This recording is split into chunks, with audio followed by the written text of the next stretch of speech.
Okay. Shabbat Shalom, everybody.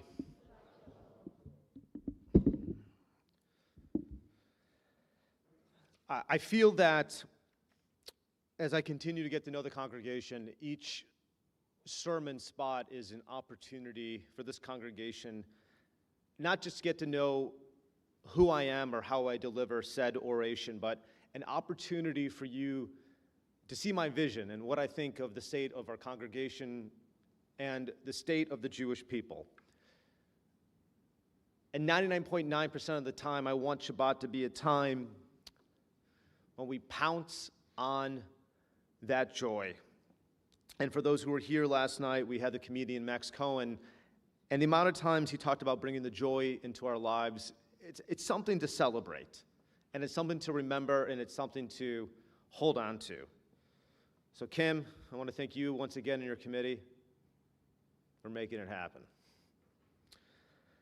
With that being said, sometimes I can get the pulse of the congregation, even as novel, based on the messages I receive.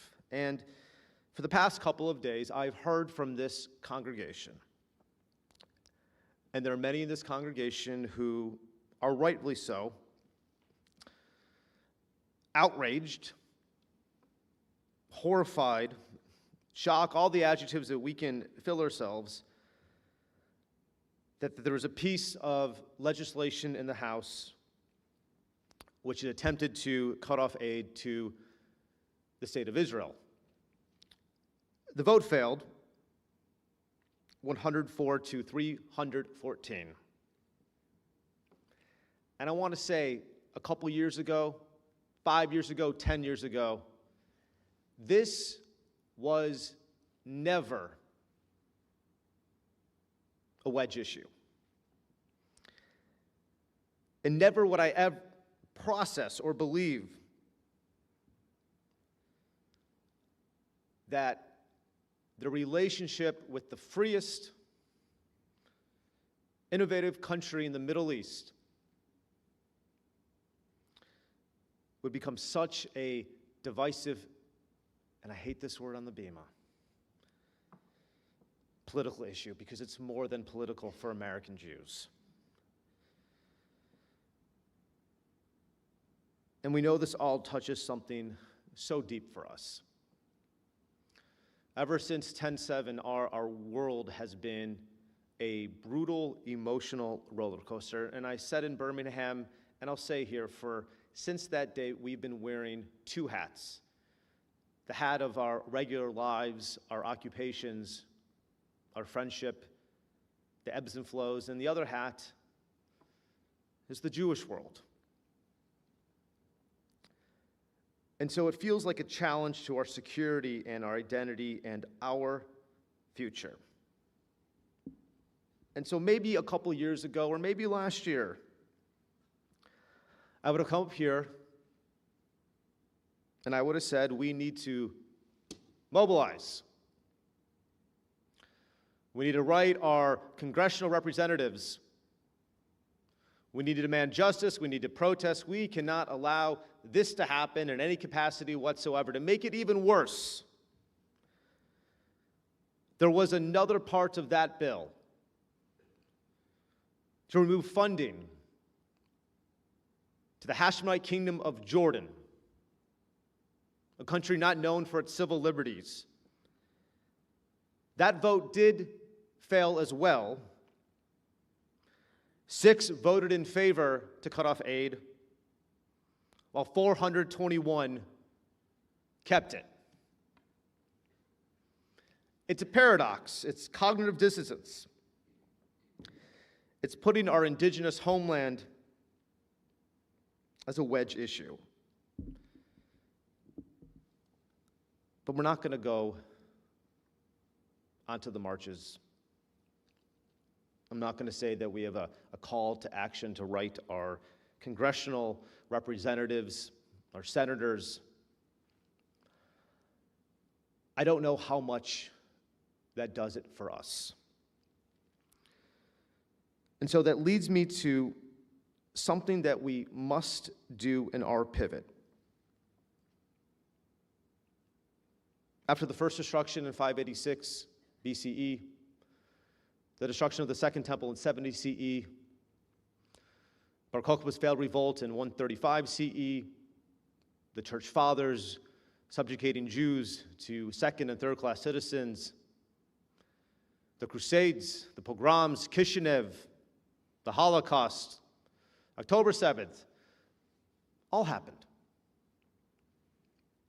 But for too long, we've used these horrible moments in Jewish history to understand Judaism solely through victimhood. That our response is channeled from being a victim. And here we are at BJBE. As I said during my interview, this is the only congregation I can think of that has a quote inside of its sanctuary by Bialik. Right there. Israel's national poet, an ardent Zionist, that we're going to celebrate Jewish life not because of what the bad things happen to us, because of what the joys it gives to us. And here we are at Parshat Devarim, the first Torah portion and the book of Deuteronomy that talks about Moses' repetition of the laws that we will do, and on top of that, according to our rabbis, 70 new laws. But here is what is so important about Parshat Devarim and the concluding Parshiot, which are series of homilies to remind the people Israel of their obligation to live a Jewish life in the land of Israel. None of these laws, none of the positive prescriptions, is to talk about celebrating the joys of life through the lens of being a victim. It's a total opposite. Torah is supposed to bring us joy. It's supposed to bring us comfort. It's supposed to give us an understanding of how we're supposed to live our lives. And the great Jonathan Sacks of blessed memory just nails it for us during this moment. The highest dignity is not to be a victim, but to be an agent of change. So right now, even when members of Congress, and for those who track the anti-Semitic index fund of what's happening, tracker,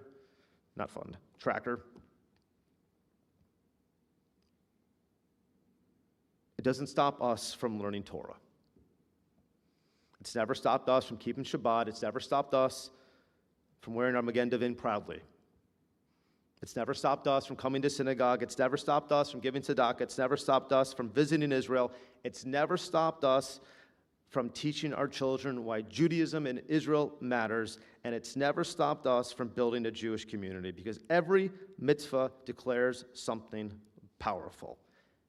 And that is that the Jewish story will always continue.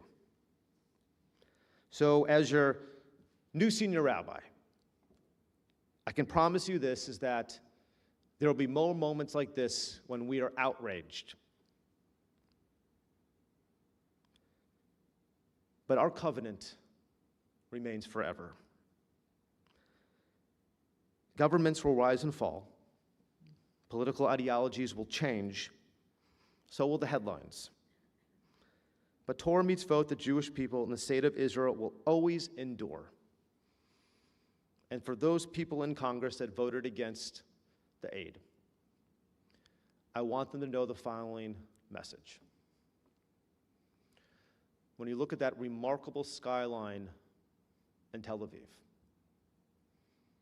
those buildings aren't going anywhere. When you see the chutzpahdik and proud Jews wearing those, even the men, the little bikinis that they wear, playing paddleball,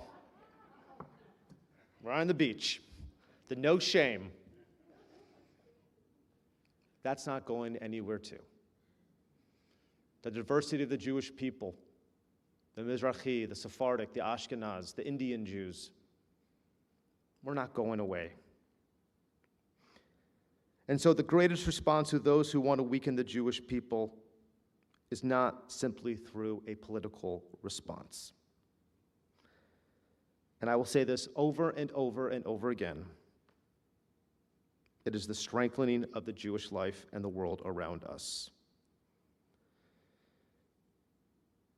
We have a covenant, and we have a sacred duty to honor that covenant.